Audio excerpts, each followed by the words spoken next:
Thank you, Sophia. Hello, and welcome to Midweek Update. I'm Jackie Berger. And I'm Richard Marx, and we're here to bring you some of the news of the week. Recently, discovered graffiti in Pompeii revealed that the disastrous volcanic eruption may have occurred 2 months later than what archaeologists once speculated. But looking at this graffiti, I think it was still a little later than that. In other campaign news, at a campaign rally in Ohio to support congressional GOP candidates, President Trump gave the audience members a brief history lesson on the Civil War. Although neither of us saw it, I'm sure Trump did a great job describing that there were very good people on both sides, Speaking of the midterms, polls last week from the Salt Lake Tribune show that the Senate race in Utah seems to be a sure win for this guy. Oh my gosh, I know this one. It's something stupid and short. I want to say like Skip, or maybe it's Chip.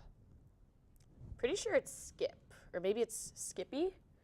Meanwhile, in current Senate news, last Tuesday, Senator Ted Cruz was heckled by women at an airport over his decision on the Kavanaugh vote. Cruz then thanked the women, which seems counterintuitive to how a normal person would respond, until you remember that Ted Cruz is just thankful that women are finally talking to him. I know how that feels. Another Ted Cruz-related news, in an interview with Heidi Cruz, Heidi reveals that she is upset that their family cannot afford a second home. Okay, sure, Heidi, a second home is why you're upset, and not because you're married to Ted Cruz, a man who forced her to play A Whole New World from an Aladdin CD at their wedding. Yeah, that's true. Just wanted to bring up the fact that he played a preschool classic at his wedding. Well, speaking of preschool, a Pennsylvania mother was in for quite a shock when her 4-year-old brought home containers full of crack cocaine from her preschool. Now, before you jump to conclusions, the child said that she thought it was teeth in the containers, which is why she brought it home. But when you think about it, is bringing home containers full of human teeth any better? Meanwhile, in Arkansas, an investigation is going underway after many Rogers residents reported finding blood in their peewee. Oh, wow, yikes. I know the same feeling. Same thing happened to me after I passed a kidney stone once. Richard? That doesn't say peewee, that says payway.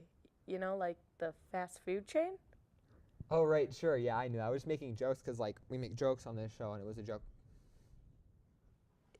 Yeah.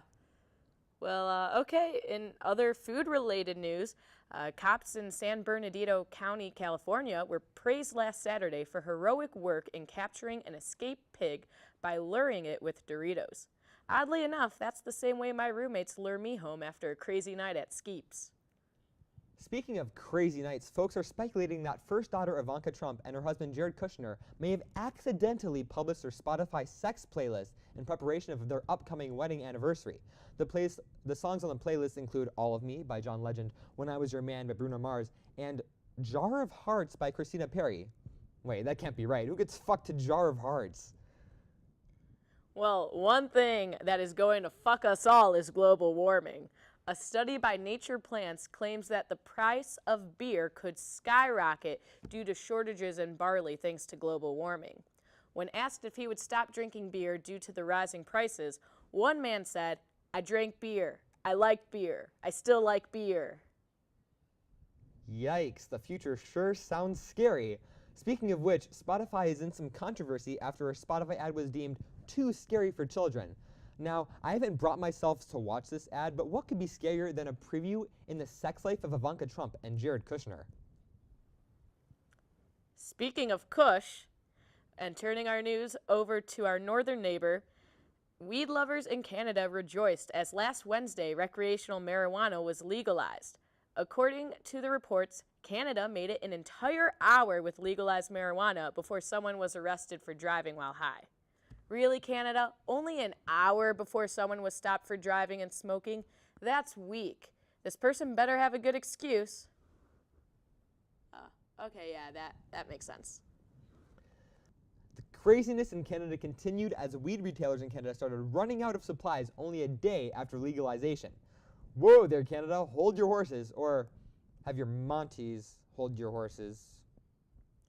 Meanwhile, back in the States, where marijuana is not federally legal yet, A cheerleader at Hartford High School in Michigan is under investigation after it was suspected that she traded pot brownies in exchange for votes for homecoming queen. That actually sounds like a pretty sweet deal. Huh. Maybe that's how we can get more viewers for the show. Right, Sophia? Sophia? Where's Sophia?